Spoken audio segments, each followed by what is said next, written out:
Well, hello there, gunfighters.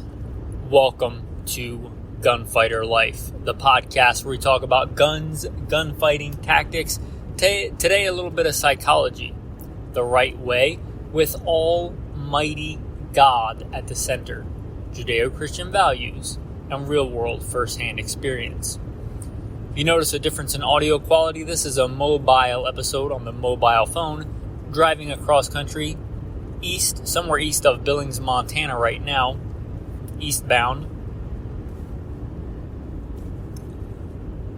For that reason, just in case you notice a difference in the audio quality, hopefully you will forgive that, but I am on a long road trip to see my wife as she has been away for quite some time and will be for a little bit of time in the future, which you may have heard about on other episodes, but I don't want to mention it too much. Anyway, with that little quick abbreviated bio, God has blessed me to be a professional gunfighter most of my adult life. And I put God first because God is first in my life. I am first and foremost a Christian, a follower of God, and a servant of Jesus Christ. Everything else comes after. But He's blessed me to be a professional gunfighter most of my adult life.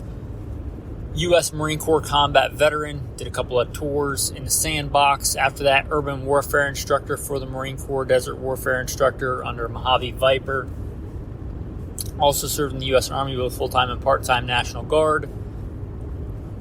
Did quite a few years in law enforcement, both regular assignments and more specialized assignments, from regular patrol to kicking down doors, fugitive recovery, manhunting.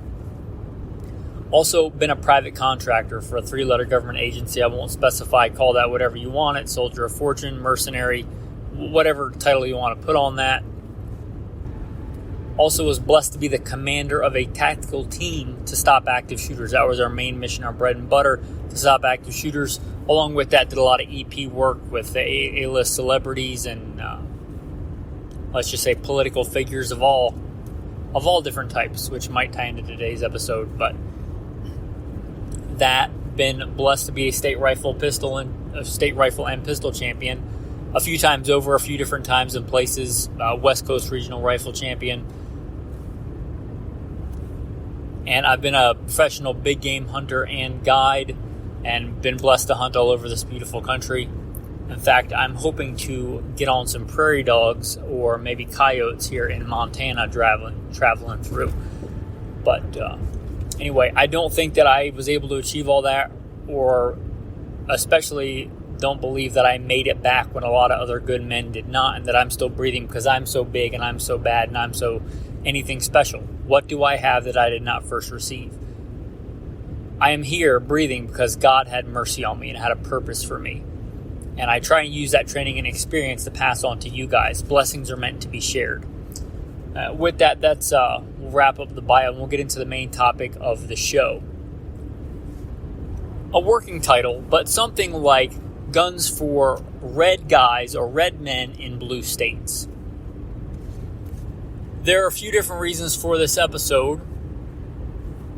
There are entire states where many guns, many modern guns, and by modern I mean the past 120 years or so of technology, has been effectively wiped away, because shall not be infringed doesn't actually mean shall not be infringed if they infringe on it.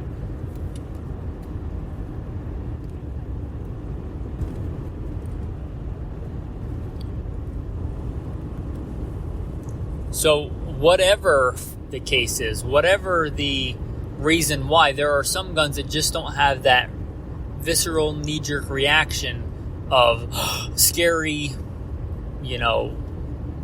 weapons of war or whatever, whatever the case might be. But they're still quite capable in all kinds of roles. And if we're talking survival guns, I'm big on the bifurcation there. 2 big categories for me for survival guns, and that is putting meat on the table because, eating is important, and defending oneself. So what can we use, thinking, pragmatically, what can we use that's very capable, that is not as scary or not as prohibited?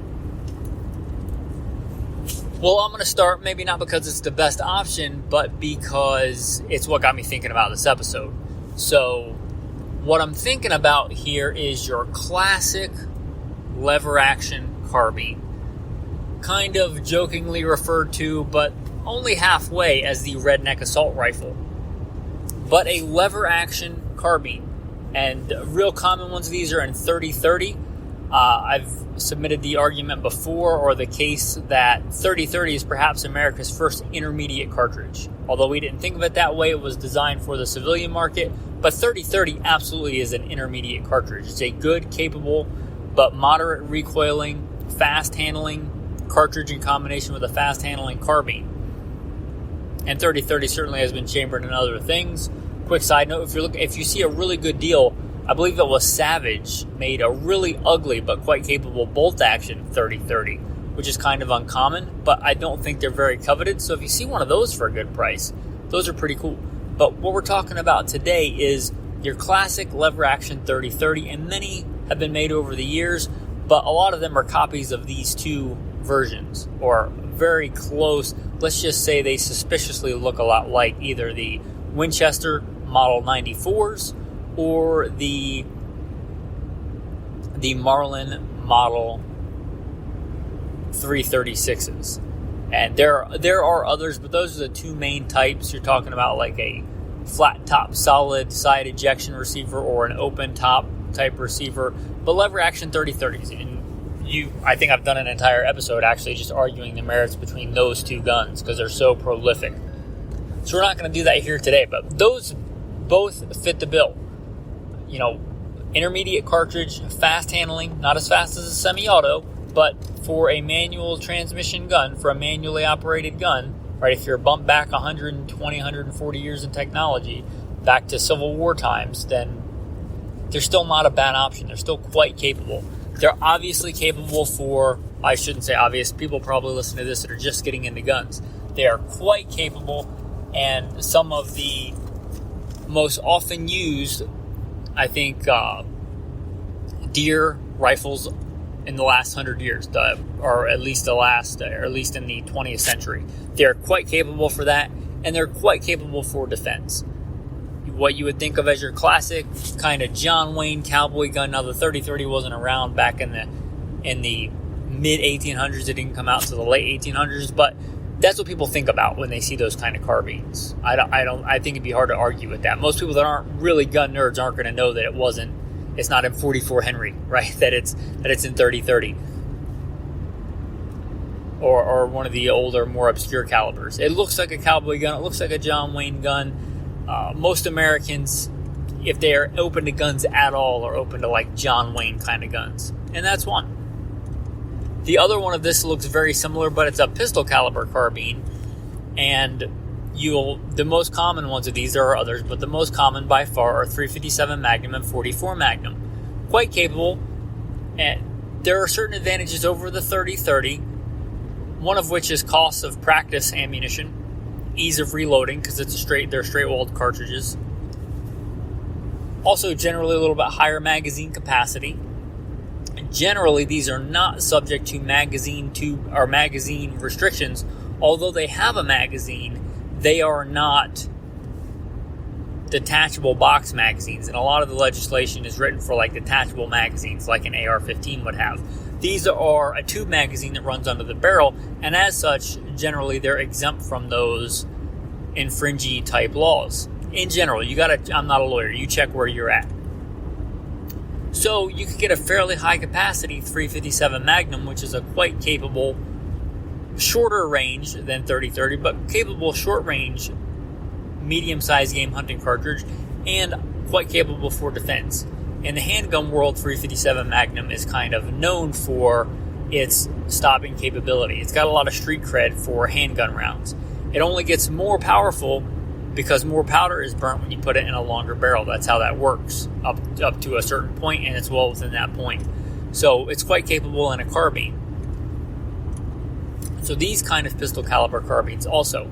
Lever action, you're talking, and I'm not talking about the whatever, I don't want to say any begrudging names, but I'm not talking about the tactical ones that have the M-lock and they look like an AR had a baby with a John Wayne lever action. I'm talking about just the old school wood, blued steel, or stainless steel and wood guns, because that's kind of in keeping with today's episode. Somebody sees a whole bunch of M-lock and red dot sights and this thing and that thing. Although at its core it's basically the same gun, it seems to be,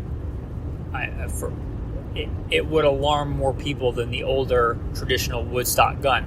And again, I'm not arguing whether that's right or wrong. I'm just telling you that I think that's a human element of it that we're talking about today. So I'm talking about the traditional wood stock, either stainless or blued steel lever action guns. Quite capable, quite handy.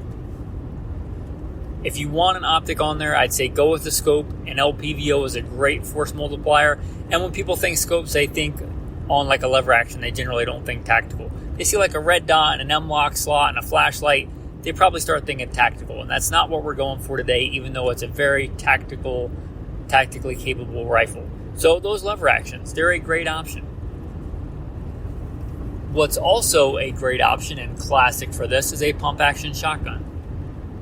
Pump action shotguns are some of the most devastating and affordable and capable short-range defensive guns that a person can own, that a common man can own. They are absolutely devastating for defense at reasonable ranges. And reasonable, I'm talking about, if you're good with your shotgun, 150 yards with slugs, which is the vast, vast, vast majority of any justified defensive scenario in America, short of some giant collapse. They are devastating weapons. They're devastating with buckshot, they're devastating with slugs, and this is not the episode for that, but I've done entire episodes on shotguns and shotgun ammo, but they're devastating. They're devastating for personal protection, home defense, truck guns. They're a great choice, and if you get just a plain Jane wood stock pump action shotgun, right, that's about as mundane as you can probably get. Right, just to illustrate this, the opposite of it, you could get, a 22 long rifle that looks almost exactly. I mean, a gun connoisseur can smell the difference, right? Can tell it's not the same vintage. A gun sommelier could tell it's not the same vintage. That's probably better vernacular. They could look and tell that the magazine is not an actual AR magazine. But to most people, you could get the 22 that looks just like an AR, and to most people, it's a scary black rifle, but it's no more capable than a Ruger 10/22. But they would think that's more scary than a pump-action shotgun, even though the pump-action shotgun is vastly more devastating and vastly more capable, but it looks, more innocuous. It looks more mundane, even though it's a sledgehammer. So pump-action shotguns, especially, look for an old beat-up wood blued steel one if that's what you're going for, because it's still quite capable. And although I do like semi-auto shotguns and I like them for a lot of applications, for the affordability and the rate of fire, it's hard to beat a pump-action shotgun. And for putting food on the table, they are the most flexible small arm that civilians can own, period. Just by the very nature of switching ammo, you can take down anything from a dove to a grizzly bear, and they're quite capable for both tasks, and there's really nothing else like that. So a good pump-action shotgun, again, for today's episode, I'm not saying it's better tactically. It makes no difference as far as what's coming out the end of the muzzle. But you're just a regular, old-school 870, Mossberg 500, something like that, wood stock. I'm not saying there are no advantages, but I'm saying if somebody's at the same range, let's say home defense scenarios, a full payload of 9-pellet double-aught buck delivered to an adversary trying to do a home invasion, the ballistic effect of that round of standard double-aught buck is the same whether delivered from that blued steel and walnut stock pump-action shotgun or a Benelli M4, the epitome of modern combat shotguns. And it certainly has advantages for room clearing, kicking down doors, and I certainly know that, but for that one round to prove a point, it's the same. It's the same amount of effective. It's the same. That has to do with the ammo fired out of there. But they get vastly different reactions, right? If somebody sees one in the back of your truck, an old pump-action wood stock shotgun versus a Benelli M4. People that don't know a lot about guns are going to think, tactical operator, I don't know who's big, John Wick, whoever I don't have TV, whoever the big action star is, right? That's what we're going to think of when they see a Benelli M4. And it's a cool looking gun, and I like Benelli M4s. They're a good gun. But they're not going to have that same kind of thought process when they see an old wood-stocked, maybe beat up, right? And if we're talking about defensive, I like a shorter barrel but rifled sights. Not rifled barrel, but rifled sights on a smoothbore barrel. That was a pretty standard staple in LAPD. Quite capable defensive policing type weapon, but doesn't look tactical. So that's just a clear illustration of, although round per round, you're talking about a full payload of double-aught buck at, say, 5 yards, makes no difference to the adversary which gun that's coming out of. So, but it has a far different reaction day to day when people see both of those guns. So that's kind of what we're talking about. The pump action shotgun fits handily into that. Especially, and I'm not talking about like a heat shielded with a bayonet on it. Hey, I get it. They're cool. But that's not what we're talking about for today. I'm talking about just a classic woodstock pump action shotgun. Reasonable rate of fire, crazy flexible, hunt anything in North America with it. Certainly not the best for everything, but it'll take out anything in North America. In fact, a lot of guides and stuff in Alaska use a 12 gauge with slugs because it's capable and it's affordable and it's got a reasonable rate of fire and it's good in austere environments. It's kind of the epitome of this. If it will stop a charging grizzly bear, it will stop a meth addict coming through your door. But again, it doesn't look as intimidating. Some people might think, well, what about the double barrels? Those are like the classic Elmer Fudd gun. Yeah. But they lose on reasonable rate of fire. They're fine if you got one, going back to one meth addict doing a home invasion, going to use people's bodies without permission and then kill them when they're done. That's a real thing that happens all the time. It's fine if there's one of those and you got a double barrel shotgun. It's not fine if there's four of those and you got a double barrel shotgun. You can reload them. Obviously, you don't just shoot them twice and throw them away, but you're at a disadvantage. I think, and they generally are more complex and they cost more than a pump action shotgun. So for ease and availability and ruggedness and simplicity and rate of fire, it's just the pump action shotgun. And again, semi-autos do have their advantages, but I think for this discussion, woodstock pump action shotgun is legit. On that note, there are also full-powered rifle cartridges, modern rifle cartridges, and pump-action rifles. The only real one that I know of that did really well was the 760, and I think it's the 76 was the original, and then the 760 and the 7600. But they're all pump actions. They came in real popular calibers. Most common, I believe, .6, 30-06. They also came in like 308 and many other calibers. That's a full-powered rifle. And you get a reasonable rate of fire. Is it as good as a semi-auto? No. Am I telling you if you like ARs and have ARs to throw out all your ARs and go run a 3-gun competition with your 760? No. I'm not saying that. That's not what today's episode is. But a 30-06 pump action is a reasonable rate of fire. It's got a ton of power. It's a very capable hunting gun. In fact, it's called the Game Master, and I think for good reason. And it's also a decent defense. If you want a decent crossover rifle, and you're going to go manually operated, it's probably even faster than a or than a lever action. I mean, not faster than a semi-auto, but going away from semi-auto, a gun that loads itself, it's probably even faster than a lever action gun. It's a pump action and it's full powered. Whereas a lot of the lever actions, again, 30-30 intermediate, are going down to pistol calibers, but you can get the 760 in full power. I'm talking full power, and it looks like a pump action shotgun.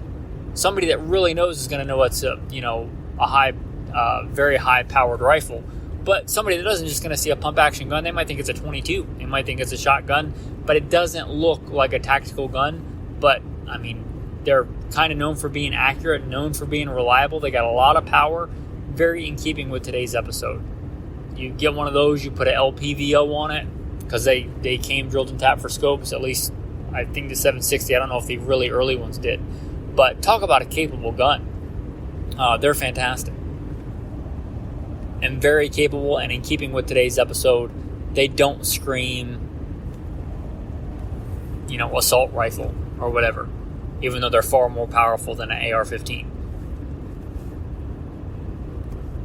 So I think that fits the bill as well. Now, let us talk about handguns.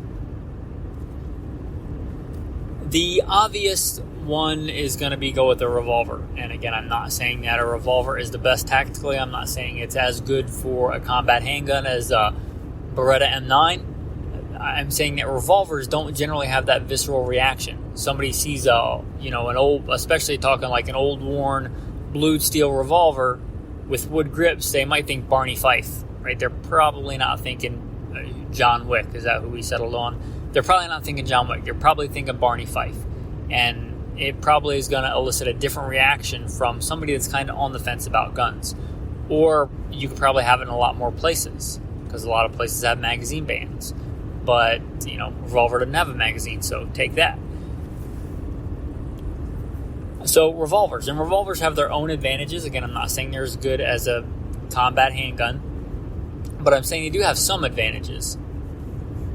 Going back to the magazine, you can be hiking around or whatever and drop your magazine and lose your magazine, and you got one round in the gun. Hopefully you have a spare magazine. But you can't really lose a cylinder in a revolver. Also, I'm not getting into the CQB and contact shots and fighting aspect of it, but revolvers have some advantages, and they're a reasonable rate of fire. Yeah, you got 6 rounds, and again, I don't think you should have to carry a 6-round gun if you don't want to, but in some places, you can't have any modern, most modern semi-automatic handguns would be banned, or whatever the case is, or halfway neutered. So a revolver. And there are a lot of really good deals in the classic, police trade-in revolvers. And people kind of overlook the 38 Special today or act like it's somehow a pea shooter. But 38 Special was on the hips of police officers and was like the go-to de facto police round for a lot of decades here in America. It's still a capable round. And although it hasn't received the R&D of, let's say, the 9mm over the past several decades, it has received some ballistic advantage with modern metallurgy and bullet technologies. It's a capable round. And there's no reason you couldn't bump up and have a gun that looked almost the same in .357 Magnum. And as we aforementioned, .357 Magnum has the street cred. It is perhaps the most renowned of commonly carried defensive handgun rounds. So, quite capable. You could even get a 7 or 8 shot a lot of times, .357 Magnum revolver. And it's a good gun. It's a good all-around gun. Good kind of survival gun. Good for all kinds of things. And it, again, doesn't elicit that same reaction as, a Staccato 2011 with a red dot. So I think those revolvers are kind of an easy choice there for the handgun. And again, this is not whether it's right or wrong. I'm just saying they don't generally elicit that same response. You might make the argument that the single actions, because they're more of the cowboy gun, but I would say that a lot of people that aren't really gun people, I don't know that they really identify the difference between a single action and a double action revolver. And the double action is going to give you unless you're really practicing cowboy action, there's a reason double actions became the thing after the single action onlys, meaning you don't have to cock the hammer every time. And you can if you want, but you don't have to. For that reason, I'd say the most reasonable thing for this would be a double action revolver, like we talked about the police revolvers. Smith & Wesson makes a ton. The Model 66, the Model 10. There's all kinds, and Smith & Wesson's not the only one, but they're kind of what I think of as kind of the quintessential early to mid 1900s police revolver. In fact, there were still cops carrying wheel guns when I was on LAPD, and when I did other police stuff. And I'm not that old. And I think that revolvers and police work were still coming up into the 90s. It's not like we're talking about ancient technology here. So anyway, just something to think about. I think that's probably your bread and butter for handguns if you're looking for this kind of thing in a handgun. The next one or two I'm going to talk about is iffy, because not as innocuous looking, and I'm such a gun nerd that I instantly know the difference, but I don't think a lot of people do. And you could disagree with this, but it's straddling that line. But I feel like I should mention it. The first one is the M1 carbine. The M1 carbine is perhaps, America's first PDW, personal defense weapon. The problem with those is, one, that they've gotten crazy expensive, and two, they have a high capacity magazine. So if you're in the Malum Prohibitum camp, you may not be able to have them. But they're a World War II wood-stocked, handy little carbine. They're great little guns. So if you're more into, or know somebody that's more into the history side, and they'd be willing to get, because that appeals to a lot of people. A lot of guys get into guns, or I guess girls for that matter, but probably more guys are into the history buff kind of thing. A lot of guys really just like the history of guns. And if you've got somebody that's mostly wanting to get into guns for the history aspect, but you still want them to be well protected and well defended, M1 carbine, if they got the coin, if they got the money, because a good one, again, has gotten crazy expensive. Gone are the days of crates of those things for dirt cheap surplus money.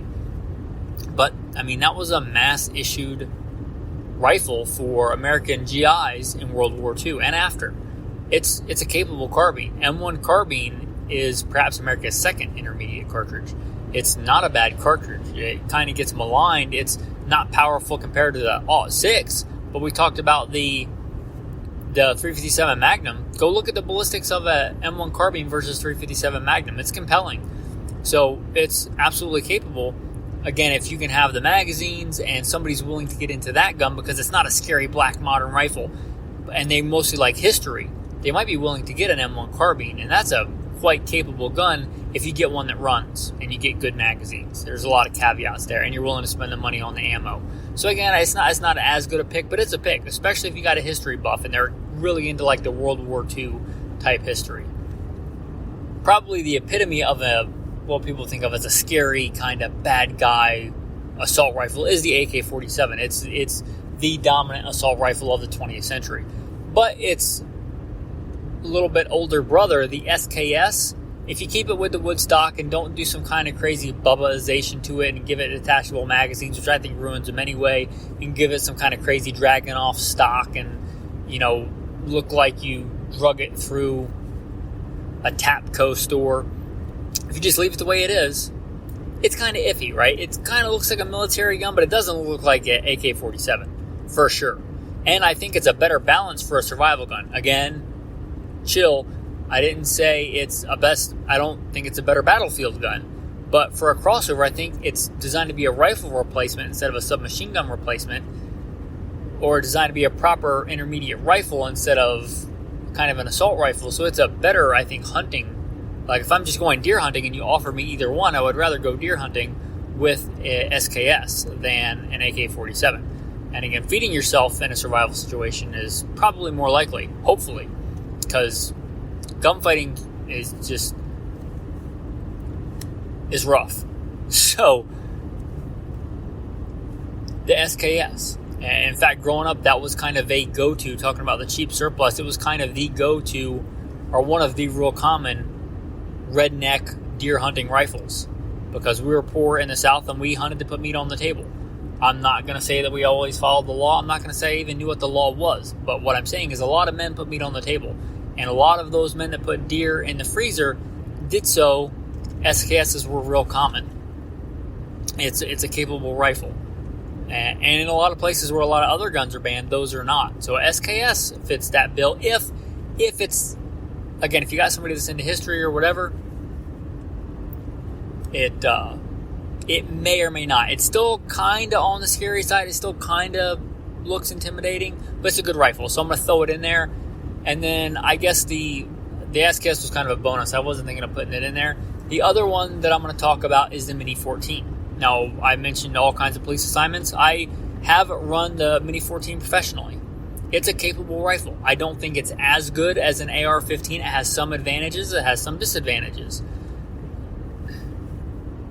right? If I'm going to shoot a 3-gun competition, I don't want a mini, right? I want an AR. If I'm bouncing around in a side-by-side on a ranch, a Mini 14 is good. It's called the ranch rifle, right? It's a good, capable rifle. And if you get a classic-looking one, either stainless or blued steel, I just like stainless, but I don't think stainless adds to the scariness factor. But if you get one with a wood stock, right, you still got a good detachable magazine, intermediate cartridge. It's a decent weapon. Again, a lot of police use, not as much as nowadays as the AR-15, but it's a capable defensive rifle, and it's a capable kind of ranch rifle. If you got somebody that's willing to go with that, or you can have that and you can't have an AR-15, they're a good rifle. Again, they have advantages and disadvantages, but they're a good rifle, the Mini 14. If you get good magazines for them, that's one of the caveats to those rifles, but they're good. I like the way they point. I like the way they drive. They're a smooth handling gun. I'm not going to pretend they're as fast to reload as a Mini 14, or not as fast to reload as a AR-15. It's got a rock and lock magazine as opposed to a straight insert magazine. Some other aspects like the safety, not as quick, but for a lot of things, it's a great choice. And again, if it doesn't have the same tactical, knee-jerk, visceral reaction in a lot of places, it kind of rides that line. Maybe not. I don't know. I'm such a gun guy that I don't think in those terms. Maybe I should have somebody that's not a gun person and show them pictures and be like, what do you think of this gun? What do you think of that gun? But it may fit the bill, the Mini 14. And that's probably the last one I'm going to talk about today, for red guys in blue states, or for you or somebody else that wants to get into guns, but you want to stay away from the tactical John Wick looking guns. And I like those guns too, but again, that's not today's episode. So guns that are still capable, they got a lot of bite, but they don't have a lot of bark. They're capable, but they're not flashy. That's kind of in keeping with today's episode. I think there's some good options in there if you want to explore those options.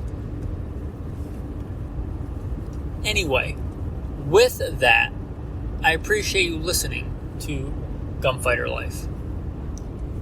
Tactical tip of the day: binoculars. They help you see farther. You probably know that. But keeping a pair on your truck dash or your SUV dash or whatever you drive. I talked about, if you drive a Prius, right?